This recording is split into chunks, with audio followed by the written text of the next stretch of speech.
autonomías provinciales. En el año 1820 ocurrió la batalla de Cepeda, donde se enfrentaron las fuerzas centralistas contra las federales debido a la Constitución del año 1819. La batalla la ganan los federales, logrando así que las provincias de interior mantengan su autonomía, o sea, su manejo de las políticas externas y de las políticas internas. Durante esta época las provincias formaron pactos o alianzas entre sí.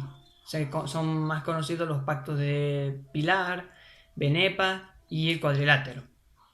Todos estos pactos buscaban la paz entre las provincias, la libre navegación entre la circulación entre los ríos y el pacto del Cuadrilátero, una futura constitución.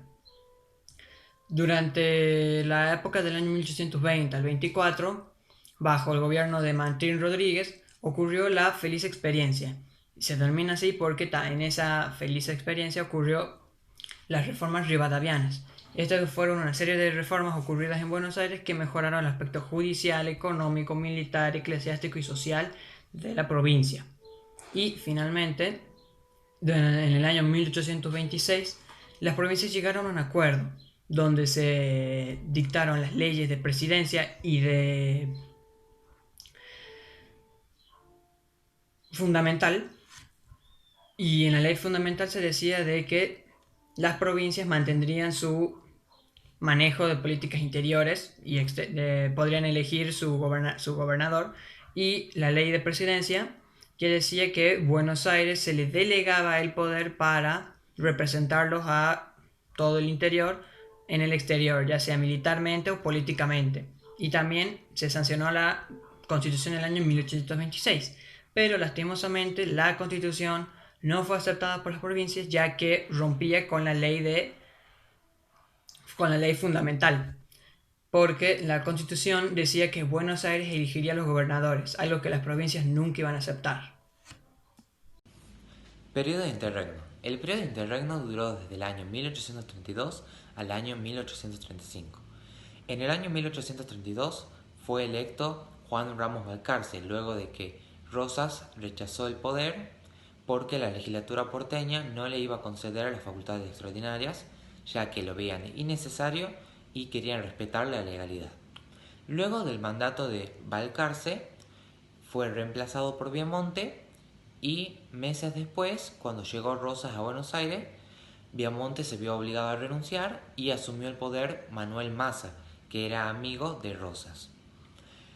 En la campaña del desierto tuvo influencia por los indios que estaban en la Pampa y por la carne argentina robada y vendida en Chile, que perjudicaba y preocupaba a los hacendados. En la campaña del desierto participaron las provincias de Mendoza, San Luis y Córdoba, y ocurrió en el año 1833. Hubo dos columnas, la columna oeste y la columna este. La columna oeste estaba al mando de José Félix Aldao, que derrotaron al cacique Yanquetruz, y la columna este estaba al mando de Rosas, que derrotaron a los caciques más importantes y firmaron un tratado de paz con los caciques menores. Hubo consecuencias positivas y consecuencias negativas. Las consecuencias positivas fueron que Rosas se ganó la confianza de las provincias involucradas y del pueblo. Las consecuencias negativas fueron que al firmar el tratado de paz con las tribus, tuvieron que mandarle un suministro anual de recursos y esos transformaron a las tribus en parásitos. Dentro del Partido Federal había dos posturas: los cismáticos o lomos negros, que apoyaban a Balcarce, que eran de orientación liberal, constitucional y popular, y el otro bando eran los apostólicos, de orientación conservadora rosista, contraria a la tolerancia religiosa. El enfrentamiento se canalizó principalmente en la prensa, donde hubo dos divisiones, los opositores y los oficialistas. Encarnación Escurra, esposa y consejera de Rosas, formó un grupo político en apoyo a su marido llamado la Sociedad Popular Restauradora, que estaba integrada por las familias de clase media de la ciudad y por las familias de clase humilde. Segundo gobierno de Rosas de 1835 a 1852. Lo que pasó en ese gobierno fue que Rosas volvió al gobierno con nuevas ideas y porque realmente el gobierno lo necesitaba. Rosas sostenía que una nación, para organizarse constitucionalmente, necesitaba primero organizar constitucionalmente todas sus provincias o estados independientes.